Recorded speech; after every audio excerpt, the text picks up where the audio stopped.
Welcome to DIA Today, Democracy in America Today. I'm Matt Parks alongside David Corbin. Glad to have you with us to explore the ideas behind today's headlines. My left eye sees pollution.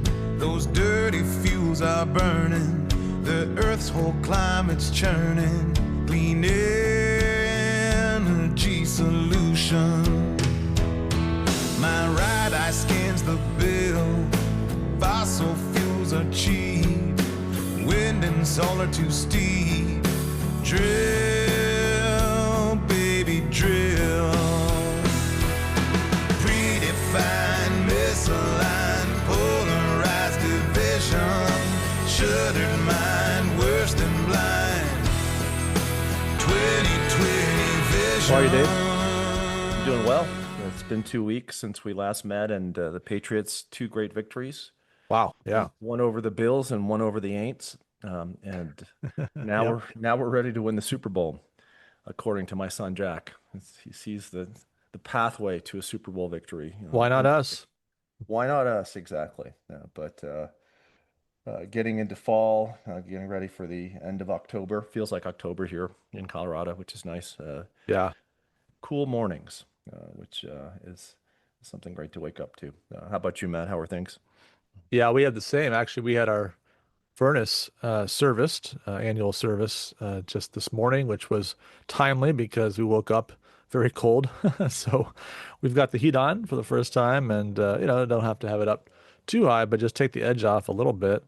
But yeah, it's very pretty outside. We've got a lot of trees on our property that are that golden orange kind of color, and leaves starting to come down, but not quite yet. So yeah, this is a very pretty season up here, and I think we finally kind of hit our groove when it comes to school things. So that's good too. My dad had significant surgery last week and is doing well in his recovery. Awesome. So we're grateful for that as well.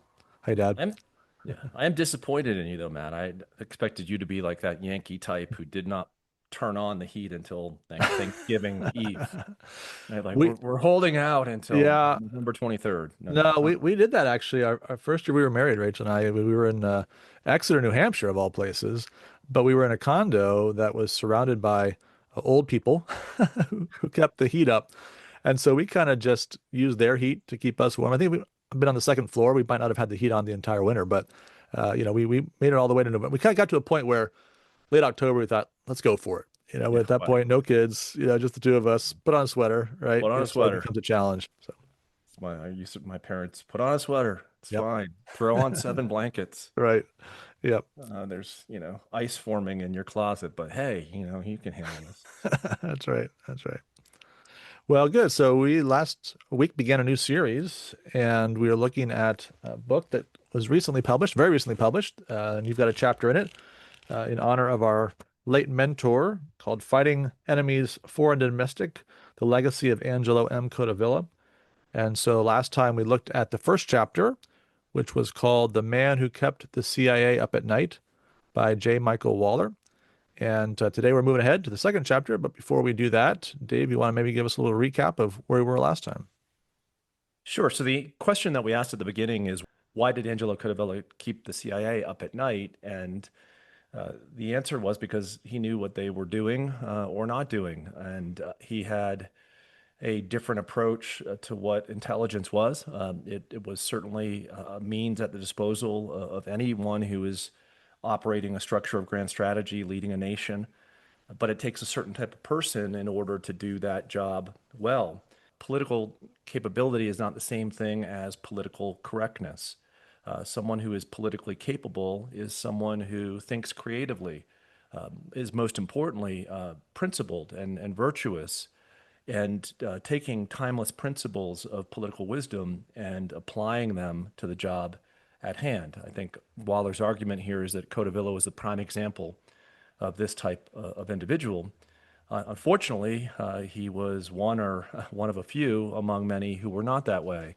The reality of the military-industrial intelligence complex was one in which, over a 50-year period, new gods were being worshipped by people in these agencies who lacked the merit to do the job well. Hence, an old boys club was formed. Like any bureaucratic structure, it became entrenched. They began to use language in a certain way. that weaponized those who questioned whether or not they were doing a good job.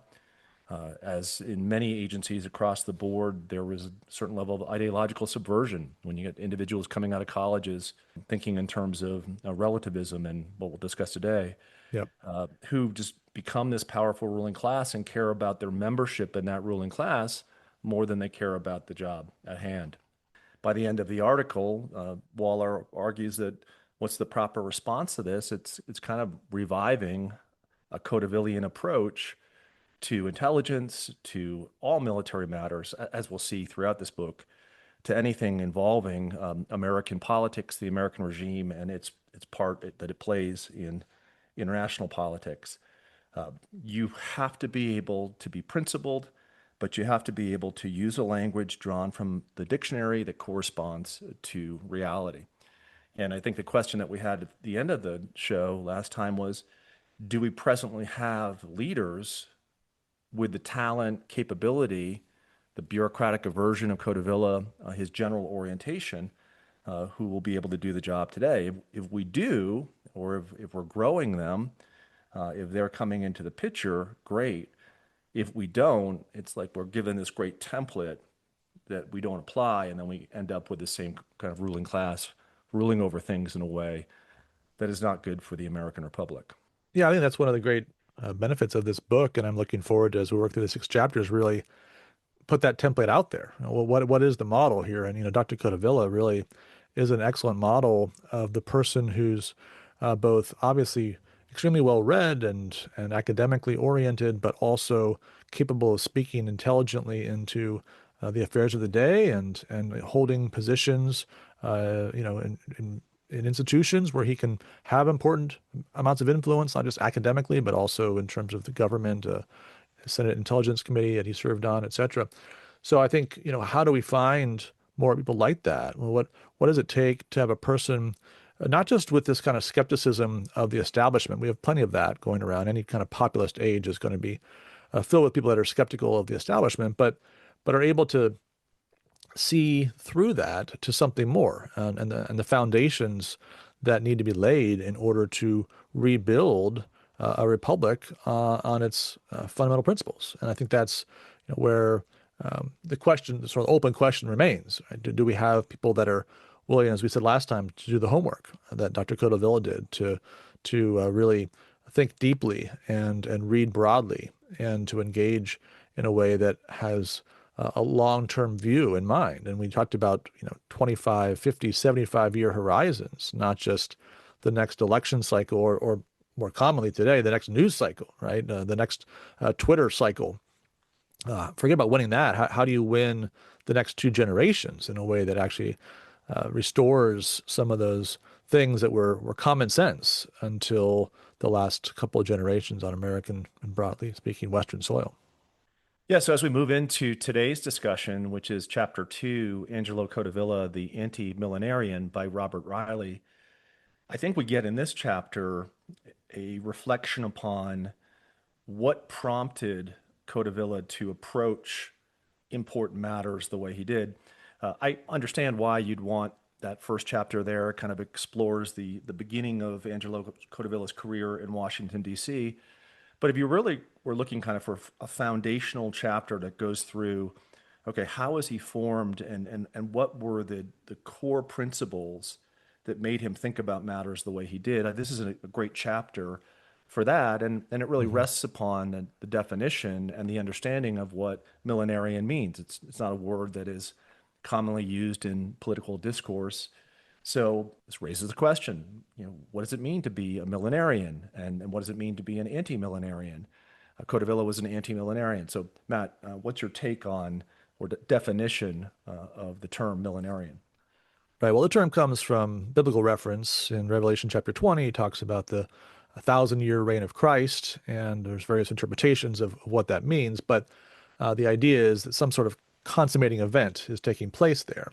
And so when you think about that in a political context, and the broader context in which we're talking about it here, we're saying any sort of utopian understanding of things where you aim to bring heaven to earth, establish some lasting peace, lasting victory over poverty, lasting victory over conflict, over sin in some ultimate sense, right? These are all the kind of millennial enterprises. We've talked about this quite a bit, actually, and you see this, as we'll discuss further, in certain strands of progressivism and really most left-wing ideologies that have emerged out of the French Revolution share this common theme, which is that they take some problem in the world, they say that problem is the thing that has to be solved, and we can solve it. That if we fix the economic system, Marx says, we can have a perfect life for all. The environmentalist says, no, if we align ourselves rightly with nature, then we can have a perfect harmony, and we can have all the problems of the world begin to disappear.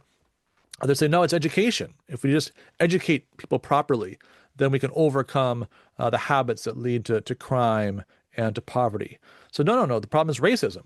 If we overcome racism, then we will have, right? So whatever it is, each of these systems has some problem that becomes a defining problem, and aims to overcome that problem and usher in the millennial age, right, where you have this victory over the evils and the troubles of the world.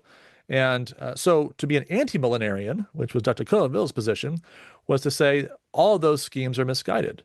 Obviously, the problems identified are oftentimes serious problems, problems that we would want to find ways of remediating and working against, identify injustices in the world and work to overcome them. But the underlying view of someone like Dr. Codevilla, and certainly we would share this assumption with him, is that there is no millennial kingdom until Christ comes. And that age, which he will usher in with perfect victory over sin and the effects of the fall, is not one that we can bring about politically. And that efforts to do that almost always tend in a totalitarian direction and lead to gross violations of rights and gross injustices and all kinds of other social troubles. So that's the basic orientation of the anti-millenarian, who says, look, whatever real concern there ought to be over these issues that are raised by those who want to bring in this millennial kingdom, their method of approaching them is grounded in a fundamental misunderstanding of human nature and human possibility that carries with it all kinds of dangers for the actual real people who have to live under these utopian schemes as they're attempted to be brought into being. Yeah, human beings are not perfectible. Human beings are fallen. Human beings do not have within them the capability to perfect others, to perfect circumstances, to get rid of contingency. And this, at its ugliest level, is one that has led to great horrors in world history. But this impulse is within us all. It's an impulse where we don't realize our limits. We don't realize that we are not gods, that we are human beings. Now, it doesn't mean that we don't try to, as you said, take a look at injustice, take a look at problems, take a look at anything that is out there that may be a problem and try to come up with a solution. But we don't have it within us to provide a final solution. All of the things that are out there that have plagued humankind since the fall will continue to be plaguing humankind until Christ produces that final restoration. And we get it. I mean, you understand it, but you see this kind of streak within just everyday people, including ourselves, that if your kid's on a sports team and they're not playing, right, you've got to fix it right away. If they're in a school and it's not perfect, you've got to change schools. And you get it to the kind of larger level where you're dealing with major crises. And all of a sudden you believe that either you or a group of people or a leader has the ability to make things perfect, to create a final piece. And it's not going to happen. So if you are rightly, I think, anti-millenarian, your orientation is drawn from a proper understanding of who God is, of what the nature of the world that he's created, human nature within that world, and most importantly, the limits of human artifice, the limits of our ability, right, to change the created order. I think the last thing I'd say is that, so this is common to us all. This boils down to human pride, right? And we always want to make things perfect, and we're looking for that final answer. And I think that what's made this impulse and this pride more problematic in the modern age is we now have tools that we can use, scientific tools. we have all of the instruments of modern science at our disposal. So it leads to not a resurgence of this millennial impulse, where we think, okay, now we have the tool to be able to do it. We can solve every problem.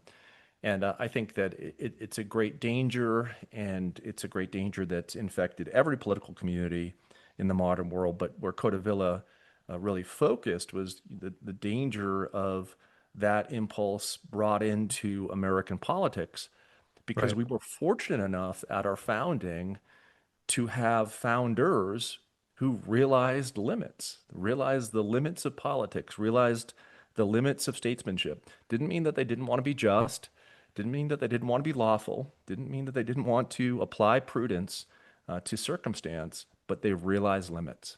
Yeah, that's so critically important. And you see that all the way through the Federalist. I think that's probably the best place to find that, given something of a systematic take on it, because you see the way that the checks and balance system is discussed and the overall orientation of here's a dangerous world. We can't ignore that as a dangerous world. It's a dangerous world not just because of what's out there, but also what's within us. We have men of avarice and ambition who are seeking power. That might include us, those that have those weaknesses. And so we have to have a system that takes account of that. And yet, at the same time, just like you said, Dave, always demanding justice. So, well, it's no excuse. The fact that you're ambitious is no excuse to abuse the polity, to seek yourself over the common good. Even though you may do that, we better be ready for that. But we don't excuse that. We don't say, well, that's okay because of that. In the same way we think about faction in Federalist 10, factions are bad, full stop. It's always wrong to act in a way that's averse to the general good or to the rights of individuals. But you better be ready for that, because we're not going to overcome that. And one of the great failings of the last 500 or so years under the scientific revolution is this category error that assumes that material progress allows for spiritual progress, and to try to redefine every problem in material terms. And if every problem is a material problem, then presumably we just need more science. Right? We just need more experience. We just need to make more discoveries, understand brain chemistry better, or whatever those things are that drive our problems. But if we have a human being that's actually not just matter, but also soul and spirit, then you've got a different problem. Right? Now you've got things that science can't touch. And so there's no reason to think just because we can invent AI or we can do the internet that we can solve the problem of human sinfulness. Just categorically different problems. But we've got this materialist framework that we've imposed upon the world over the last series of centuries that has given this false confidence that human beings who can conquer the material world can conquer the spiritual world as well. Yeah, and I think it's key to our assessment of this theme to rightly recognize that this millennial impulse also ran through Christianity itself. And this is not to excuse a lot of modern philosophy, but modern philosophy was trying to propagate the idea that let's reduce everything to material because of its reaction to those millennial impulses of the past. Now, I don't know if they did so unknowingly or not, but philosophers like Machiavelli, they then created the pathway to a new type of material millennialism that's been even more dangerous than the one that they were trying to fight as it was applied to theological and religious matters. And what we've lived in, the milieu that we've lived in the last 500 years is one of a war of ideas. And you have many people out there that are propagating that millennial impulse, and they do so forcefully. They do so for their own benefit. They do so for their own importance and prestige. And you have others who just go along willingly because if someone has this idea that's going to solve all the problems of the world, whether it's Stalin, Hitler, John Dewey, you name the person, then you're going to end up in the mess that we find ourselves in today. So I think what it calls upon us to do, which I think Codeville does well, is understand the temptation of millenarianism. Yeah. Recognize that there are those who have been won over to its spell, who live kind of an automatonic life because they've been trained to be that way.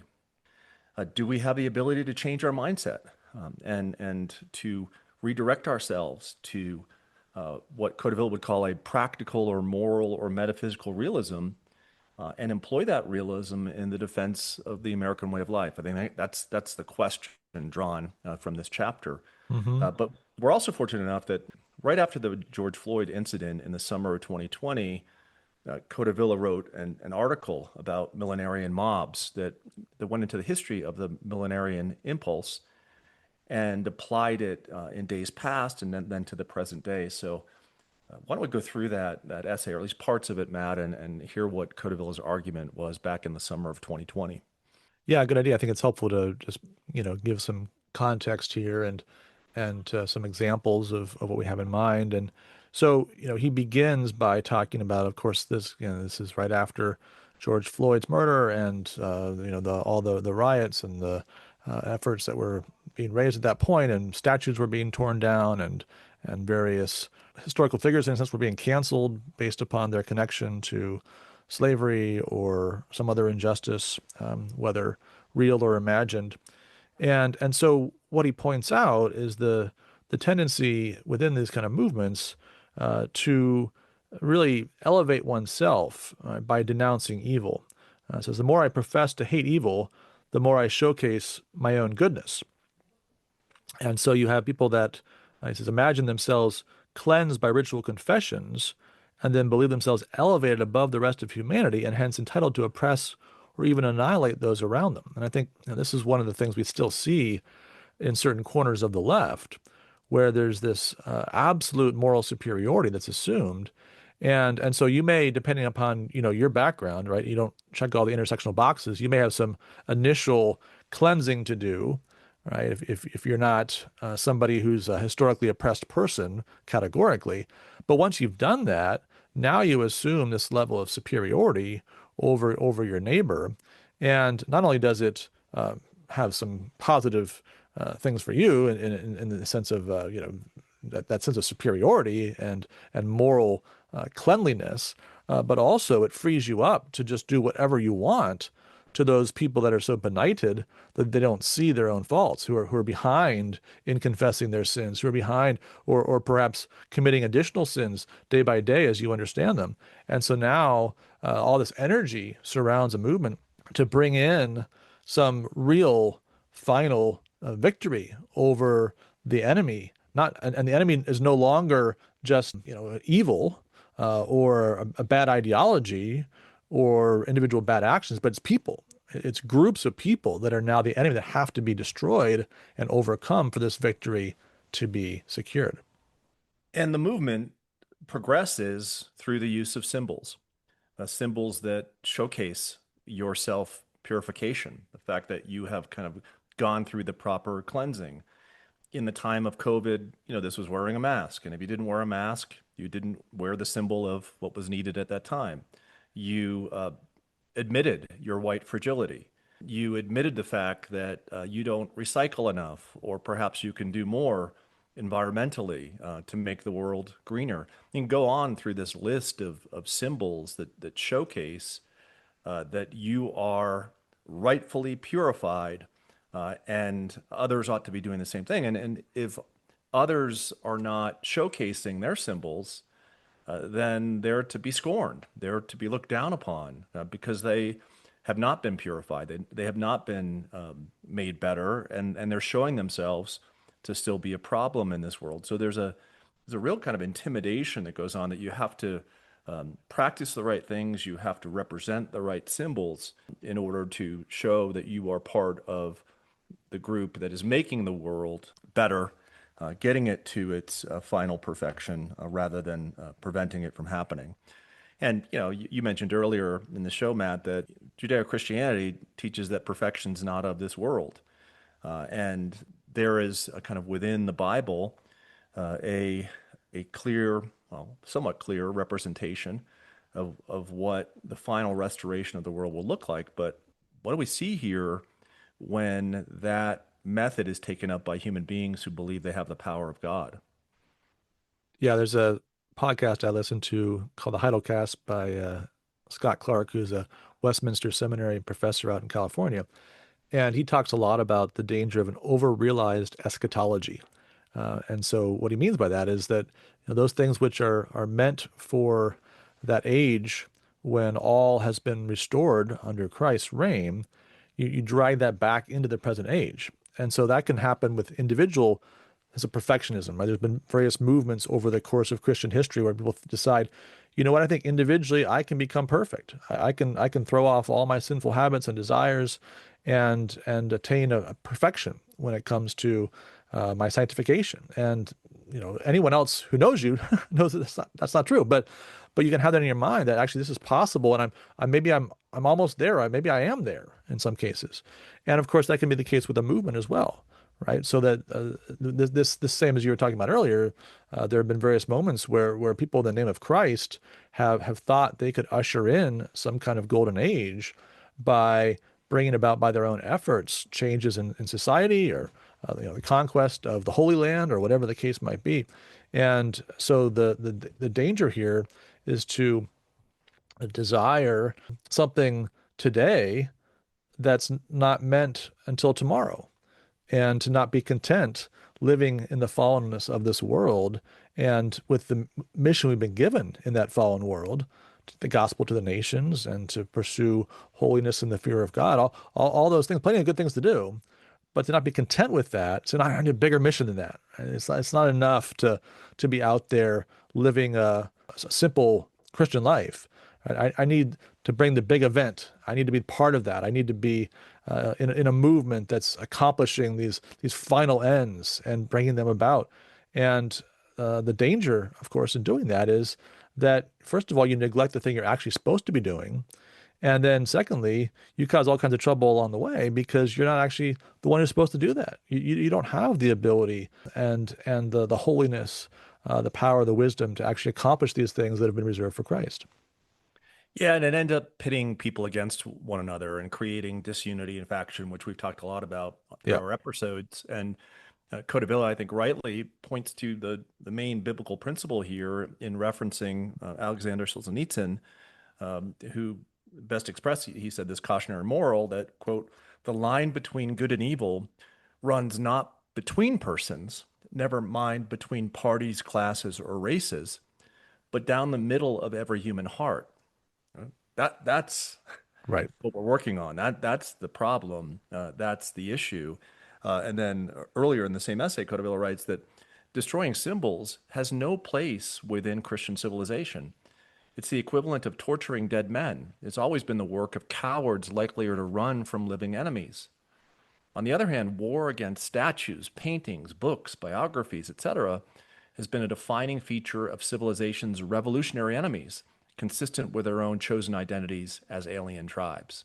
Really, kind of perfect representation of what was going on, not only in our age of canceling others, but in our age of faction. That's the temptation to do just that. Yeah, and he takes it back to the French Revolution, as does the book Chapter by Robert Reilly, and talks about some of the most extreme efforts, right, to start the calendar over at year zero. The French Revolution is the beginning of a new age. We're gonna cancel the past, right? Forget about individuals, just cancel the entire past. And the effort to reconstitute the week. Who wants 7 days? That has obvious biblical connections and Christian context for that, and a creational pattern there. But we can do better than that. Let's do 10 days, and we'll figure out a new way, a new calendar, and all the rest. I mean, it's just a return to the very foundations as if you're God, right? Remaking the world, and that's the impulse. And now sometimes it doesn't always go to that extreme, but the impulse is there to destroy the past, to start afresh, to redeem oneself and one's society by turning one's back on all that has come before, including one's own faults and failings, right? Assuming that those are not going to resurface in this new millennial age you're ushering in with whatever efforts you're making. Yeah, I think the key word in the description of this type of person is that they are aliens. They have become alienated from God, alienated from God's created order, and they take that feeling of alienation and it leads them toward projects where they think they can overcome alienation. And it often means annihilation of the other, who they believe is producing the alienation within their soul. You had mentioned earlier Norman Cohn and his great book from 1957, The Pursuit of the Millennium. This was a book that Codevilla said, one of the first books he introduced to the two of us, that you have to read this book. It's a must read. And it takes up, right, that the fact that people are often disoriented, they're often perplexed, they're often frightened. But then what do? They will try to act upon that disorientation, perplexity, and being frightened, and do things that are even more frightening. And so I think you have to be aware of the type of person who is, we are all prone to alienation, right? It's not we are all prone to feeling alienated in this world, but what do we turn to when we feel alienation? And that's a significant part of, I think, what was going on here in 2020, and people taking advantage of that alienation and saying, you're right to feel alienated because there is another who's making you feel alienated, and here's the way out.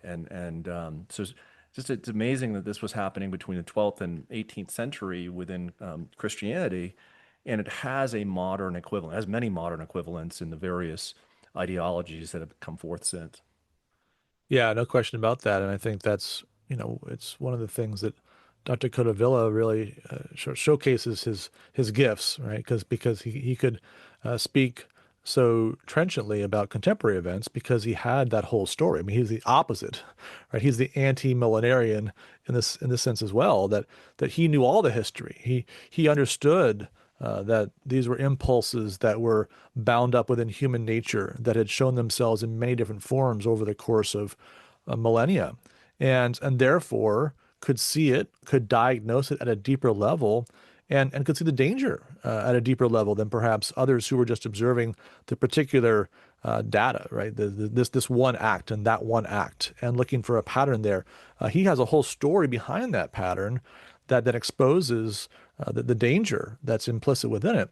And I think this is, again, where we really see the benefit of the long and careful study of Dr. Codevilla as he brings this to bear upon public affairs. There were a lot of articles being written about what was happening in the cities in the summer of 2020, and very few of them went back and talked about what was going on in the 11th century in Europe and the 16th century, and checked it with the French Revolution, and brought in Marx, and told that whole story in a way that actually ties it together and helps us to understand, as you're saying, the temptation within us, that we might be watchful over our own desires and designs, and also to then be productive in engaging this impulse when we see it in the public square today. It's a difference between growing up as a teenager in Italy in the 1950s, watching Henry Ford Westerns with John Wayne starring, and realizing that there is injustice and justice and good and evil, and wanting to become part of the American experiment in self-government, fighting on playgrounds in northern Italy with communist teenagers who believe that the final solution is at hand. And what we saw in 2020, and that Codeville references in this essay, that, I mean, the craziness of having a mob in Brussels, Belgium, wanting to tear down a statue of Julius Caesar in protest of George Floyd. I mean, it's just a difference in makeup mentality, and really kind of a recognition of what the United States is at its best, and it's a relief. It's not a perfect relief. We're not perfect. Codevilla would be the first person to tell you that Americans are not exceptional. He hated that word, exceptionalism. But we are a relief from those temptations that have brought down other regimes and other societies. And he wanted to be part of that regime, and had seen over 50 or 60 years that we had succumbed, right, to the spell of the millennial ourselves, and that we need to recognize that this is not the way that is going to move us forward as an American people. Yeah, maybe one of the ways we can make this a little bit more accessible or tangible is just to talk about some recent examples of that. So we've talked about the progressive left and the efforts to overcome injustices and some of the response to what happened in the summer of 2020. But what about, one of the examples in the book that's brought up is George W. Bush after 9/11 in his second inaugural address, and just his kind of orientation toward world affairs. Dave, how does that kind of fit into this story? And, we don't think of him as some kind of wild-eyed radical. He had his own Christian experience he talked very freely about. And yet we can see some of the elements of this within the impulse that he had in that speech as he's laying out a vision for a post 9/11 world.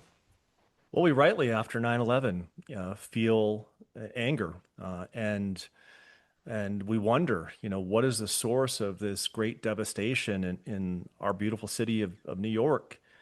And why is it, right, that this happened? And we're caught off guard by the realities of the human condition, that people are willing to sacrifice their lives to do horrific acts and kill thousands of people. So, what is the scapegoat that we're looking for? And the scapegoat is terror. So you're going to fight a war on terror. Can you fight a war on terror? Can you fight a war on evil? No, you fight a war on terrorists. You fight a war on moral agents. And recognizing the difference between fighting a war on moral agents and fighting a war on the human condition are two different things. Yeah. You don't recognize your limits. And we didn't recognize our limits after 9/11. So in that second inaugural, you make the case that it's the mission of the United States of America to stamp out terror, to stamp out evil throughout the world, without recognizing that there are limits to that. And I always draw back to an American official in Iraq who said that it's a beautiful thing to love your neighbor. And it's a beautiful thing to live in a place where people love their neighbors.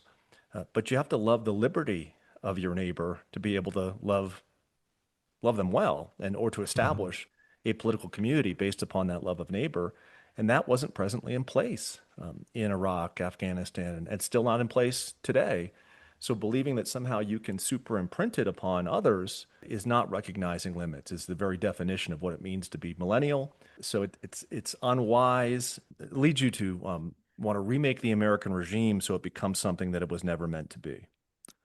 Yeah, I think that's great. And one of the things I think maybe again a kind of a contemporary application of this is just we have both the right and the left today, this kind of totalizing element to our politics, right? As we talked about a number of times, every election is the final chance to save the nation from whatever, right? From whatever the dystopian future is that will result necessarily if the other party wins. And, it's unsustainable. I mean, because your party's going to lose. One of the next three elections, your party will lose, whatever your party happens to be. And either that horrific result will follow, in which case there was clearly nothing that could be done by winning a single election because it must be so far gone that there's no way to prevent that from happening. Or it's not going to happen, and you rile everybody up for nothing, and you made everybody hate the enemy because the enemy is just your neighbor who happens to vote differently, but who's by voting differently risking everything. Right? We got to really be careful about the kind of language that we use to describe the threat level, and the way that those next door neighbors who vote differently from us represent that threat or contribute to that threat, because this is necessarily bound up in a call to arms. If this is the last chance to save the country or save democracy, whatever that thing is that's so much at risk, then you're going to do an awful lot to save it. And you might be willing to use all kinds of violence, as of course we're seeing, in our politics, this rise in political violence that's so troubling is certainly justifiable on these terms. If we're serious about the stakes at every moment and every election, then it wouldn't be surprising that somebody will actually follow through on that and say, okay, well then this is a cause worth fighting, killing, and even dying for. We cannot succumb to this impulse. Everything in its proper place. Politics is an honorable thing. Politics done well, as we've argued over and over again, is an honorable thing. It can be an honorable thing, but it has its place within the broader scheme of life and death and our time in this world and our time in the next. We can't make it our total existence, because it shouldn't be our total existence. We must, I think, fight against things like millennial movements that tend to want to annihilate others who think differently from them. We have to be willing to stand for our way of life. So it's not a matter that this is C.S. Lewis's three kinds of people. It's not that we just simply live simply for our own sake or pleasure, the first class of people. It's not that we acknowledge that there's simply a claim upon us and then try to do whatever's in our own interest thereafter. But, if we are to live in Christ, right, it means that we have to recognize our life within this world, our life within the next. It doesn't mean that you succumb or you let your regime succumb to these dangers, but you can't become what your enemy is. Exactly. And so to recognize the limits of what can be done and to recognize the humanity of the person who's your opponent. And even if that person is in many ways a great danger or threat to things that you've loved very deeply, right, to yet respond to that in a way that still is consistent with honoring the humanity of that person and not giving yourself into some kind of self-righteous indignation that justifies in advance the worst measures possible in putting down this threat that you've identified. Which is why I was very proud of you when you took your daughters to the Red Sox game on Labor Day, that you led in holding hands with Yankees fans, a singing of Kumbaya. It was just an amazing act on your part, Matt. Well, yeah, I don't know. There wasn't a lot of that, and I can't say we didn't celebrate a little bit when they got knocked out by the Blue Jays of the playoffs. So, yeah, we do take our baseball a little bit seriously, but I hope we've learned some of the lessons of. But there are limits, Yeah, right? there are some limits. So that's probably a good transition as any to Tocqueville's crystal ball. Last time we were making our playoff predictions, and obviously the playoffs are still going, so we can kind of check in on how our predictions are standing up. Not as good for me as for you, Dave, at this point. I had the Phillies over the Mariners in 6 in the World Series. Obviously, the Phillies are not going to be there. Dodgers having taken care of them the previous round. Mariners, though, are looking pretty strong, so I don't feel too bad about that one. Dave, you had Dodgers over Blue Jays. How are you feeling about that? I just think the magic continues, from I think it was the British Open onward. Yeah. We might have to call this Corbin's crystal ball. I keep on going, but we'll see. We'll see what happens. Ever since you escaped Saratoga with your shirt, you've been on a roll. So, all right. Well, today we're gonna switch sports and make some NBA predictions. The season's about to start next week, and so we like to do the kind of end of season predictions at the very beginning of the season, see how we do, how those hold up. So won't have any immediate accountability. That's always a good thing for us, probably. But let's talk about Eastern Conference champ, Western Conference champ, overall champ, and take it from there. Well, I hate to do this, but you can't predict any New York team's victory. But I think for the Eastern Conference champ, I'm going to go with the New York Knicks. Wow. I think that they have all the ingredients. I think in a very weak Eastern Conference. Yeah. To be able to make their way to the finals. And I think they'll play the Nuggets in Denver. I think Denver's made probably the best moves in the offseason to kind of try to build around Jokic. And I think he's a great player. He's steady. He's consistent. And if those moves work, I think there are a lot of great challenges in the Western Conference, but the Denver wins the Western Conference and that goes on to win and become NBA champions again. So I'm going with a Denver over Knicks. Okay, yeah, very plausible. I think the one consolation, if the Knicks were to make it that far, would be that basically it's a Philadelphia team. They're all from Villanova, so it's not really a New York City team in certain ways. I'm going to take Cleveland anyway, though, because the Knicks seem like they find a way to blow it in the playoffs each year, and so I think Cleveland's going to make it out of the East and be no match for the Thunder, who I'm just going with the odds. Honestly, this is the two favorites, but I don't have any reason to go against them. Oklahoma City repeating. I'd probably 4-0, 4-1 over Cleveland, and we're all waiting for Tatum to come back and Halliburton to come back. NBA is going to be a little bit less interesting, I think, this year with some of the superstars already out, and just it's kind of a year where it's kind of a transition, and we'll see if there can be a real challenger for the Thunder emerging after this season. All right, what about your dark horse? So this is 30-1 odds or below contenders, teams that might surprise. Yeah, I mean, I like the Celtics as surprisingly scary. I mean, they're not going to be a NBA champion material, I don't think. They've got a good system. They've still got some talent on that roster. And so I think they'll be surprisingly good in an East again that's going to be weak. I also like the Pistons. I mean, Cade Cunningham was third team All NBA last year. I think he could take one more step and be first team All NBA and make things pretty interesting. I mean, I think he's on that trajectory. You know, he's one of those guys that didn't have as much hype as a lot of number one picks overall, but I mean, he's putting up some serious numbers. And so, in a weak East again, could Detroit catch a few breaks and make a run? Why not? One of our great listeners, John Aronson, will be happy that when you relayed your impression of the Celtics, you didn't say they had a great coach. He's not a fan of Joe Mazzulla, but Okay. I'm much more of a fan of Mazzulla, and I think that likewise the Celtics will surprise, and I would also say the Mavericks will surprise. I think the Celtics win 48 games, so they're making the playoffs, and who knows when Tatum comes back, what happens thereafter. But Yeah.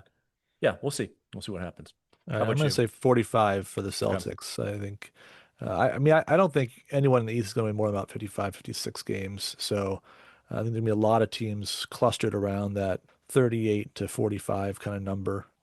My favorite question of the group that we're answering, though, will this be LeBron's last season? In our notes, you say what? I say yes. And I say, thank goodness. We are not fans of LeBron in the Corbin household. So. No, nor am I. So, yeah, I mean, obviously you have to respect for 23 years, the longevity and really still quality play that really is not precedented. I mean, Kareem Abdul-Jabbar, I remember those latter years. He was not Kareem Abdul-Jabbar from the 70s and early 80s. So LeBron, to his credit, has kept himself in great shape and still plays at a very high caliber. But I think this is And it. gets a tremendous amount of calls. Yeah, he does. He gets plenty of calls and hype and there's the personality aspects that anyway. There's a bigger story there, but yeah, I think this is it. I think he finally hangs up at the end of the year and rides off into the sunset. And we'll see who becomes the face of the NBA next. Maybe it's a few more years for Steph Curry, and then beyond that, who knows? We shall see. All right, well, we'll leave it there for this episode. Next time, we'll take up chapter 3, which is your chapter, Dave. Looking forward to talking about that in a couple of weeks. In the meantime, you can reach out to us at democracyinamericatoday@gmail.com. Also find us on Instagram and YouTube, and we'll look forward to talking to you again soon. 2020 vision.